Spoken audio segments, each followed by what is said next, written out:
কোন কোন পদ্ধতিতে এলেম গোপন হয়?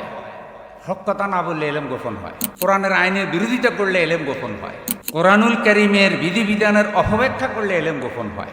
শিক্ষা ব্যবস্থায় যদি ইসলামকে জায়গা করে দেওয়া না হয়, কোরআন সুন্নাহর মৌলিক এলেম যদি শিক্ষা ব্যবস্থায় সংযোজিত করা না হয়, এলেম গোপন হয়। মানে এলেম গোপন হওয়ার অনেক পদ্ধতি আছে।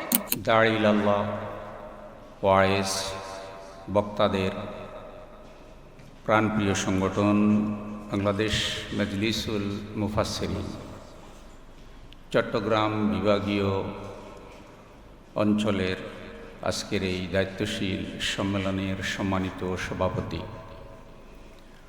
শাইখুল হাদিস, বাংলাদেশে আলেমদের মধ্যে উজ্জ্বল নক্ষত্র, মুফাসসিরে কোরআন হযরত মাওলানা শেখ ডক্টর সৈয়দ আবু নোমান হাফিজাহুল্লাহ, আল্লাহ তাকে নেক হায়াত দান করুন। উপস্থিত আছেন আওলাদে রসুল সাল্লাল্লাহু আলাইহি সাল্লাম, আমাদের আত্মার মানুষ, ভালোবাসার মানুষ, চট্টগ্রাম আন্দরকিল্লা শাহী জামে মসজিদের সম্মানিত খতিব, ইসলামিক ফাউন্ডেশনের সম্মানিত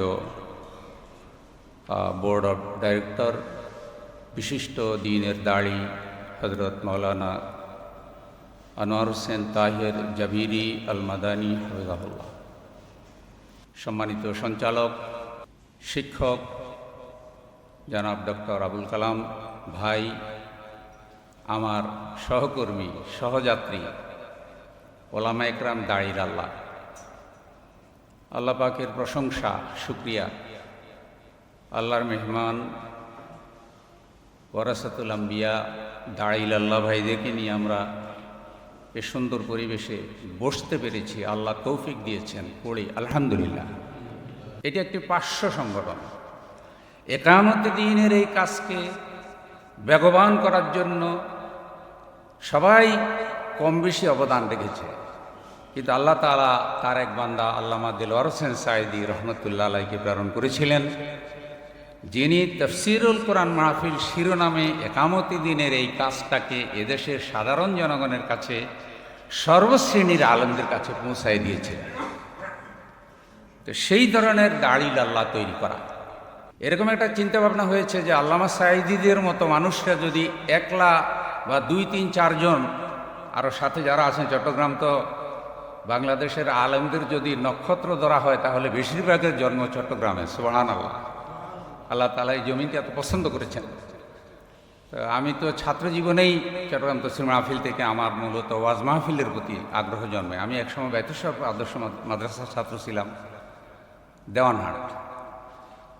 মরহুম পীর সাহেব আব্দুল জব্বার রহমতুল্লাহ আলাইহি উস্তাদ ছিলেন, কুতুবউদ্দিন রহমতুল্লাহ আলাইহি উস্তাদ ছিলেন। আমি ওনার সাথে প্রথম হজ করেছিলাম।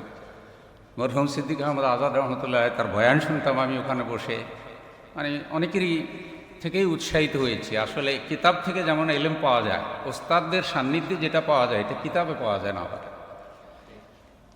তো সেই ভালোবাসা থেকেই যেন কিছু দাঁড়িল আল্লাহ তৈরি করা যায়। ভাই সব, সেই লক্ষ্যেই আপনাদের কাছে আমাদের আবেদন যে আমরা ঐক্যবদ্ধভাবে, আল্লাহ তাআলা আমাদেরকে এখন যে সুযোগ দিয়েছেন এবং আল্লাহ তাআলা একটা ধাক্কা দিয়ে সকল ষড়যন্ত্র মোকাবেলা করে ঠিক বড় আসনের নিচে জায়গায় আর একটু ধাক্কা দিলে আল্লাহ হয়তো একামতে দিন প্রতিষ্ঠার সেই স্বপ্নটা আল্লাহ হয়তো চূড়ান্ত বিজয়ী করে দিতেও পারেন। হয়তো আমাদের কিছু ঘাটতি আছে, সেই ঘাটতিটা কেটে ওঠার জন্য আল্লাহ তাআলা আমাদেরকে একটু সুযোগ দিলেন যে আর একটু তৈরি হবে। এই সুযোগটা যেন আল্লাহ আমাদেরকে কাজে লাগানোর তৌফিক দান করেন। তো আল্লাহ তাআলা কোরআনুল কারীমে বলছেন যে আল্লাহ যে বিধান, এলেম, বাণী, বাইয়িনাত নাজিল করেছেন, এগুলি থেকে যারা গোপন করে, শুধু গোপন করে না, ওয়াস্তারুনা বিহি সামানান কালিলা, অল্প মূল্যে বিক্রয় করে। বিক্রয় কিভাবে হয়? আলেমের এলেম অল্প মূল্যে বিক্রয় হয়। অল্প মূল্য তার মানে বেশি মূল্যে বিক্রয় করা যাবে, বিষয়টা কি এমন? আমরা অতীতেও দেখেছি স্বৈরাচারের আমলে কিছু কিছু আলেমের এলেম মনে হয়েছে যেন জালেমের কাছে বিক্রয় হয়ে গেছে। এবং এই যে তারা এলেম, দাড়ি, টুপি, ওলামা সমাজের মাথা, ইজ্জত, সম্মান জালেমের কাছে বিক্রয় করে দিল। ওই যে দারসুল কোরআনে যেটা বলা হলো যে আলেম কেন জালেমের সহযোগী হবে, আমাদের চুনতির প্রিন্সিপাল মহোদয় বলেছেন সাবেক, যে কেন তারা আমরা ওদের কাছে যাব, আল্লাহ তাআলা আমাদেরকে যেটা দিয়েছেন এটা কেন আমরা বিক্রয় করব? এখন বিক্রয় করে যারা এটা কামাই করে, আল্লাহ এটা কিভাবে বলেছেন? জাগতিক সুযোগ সুবিধা যারা আসমানি এলেম বিক্রয় করে, গোপন করে, অপব্যাখ্যা করে, অপপ্রচার করে কামাই করে, উলাইকা মা ইয়াকুলুনা ফি বুতুনিহিম ইল্লান নার।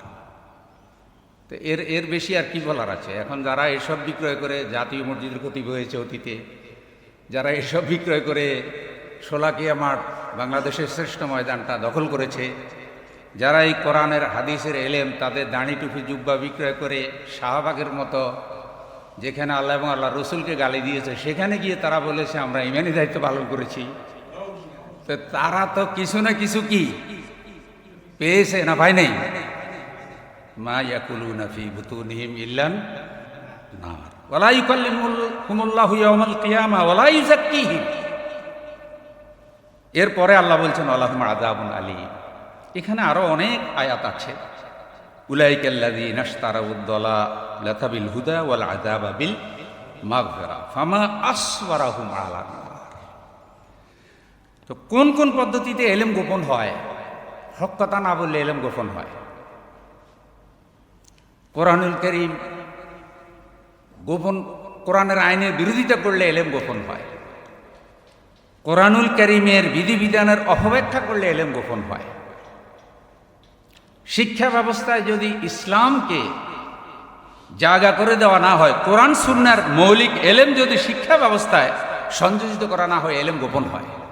মানে এলেম গোপন হওয়ার অনেক পদ্ধতি আছে। আল্লাহ তাআলা আমাদেরকে সব থেকে হেফাজত করুন।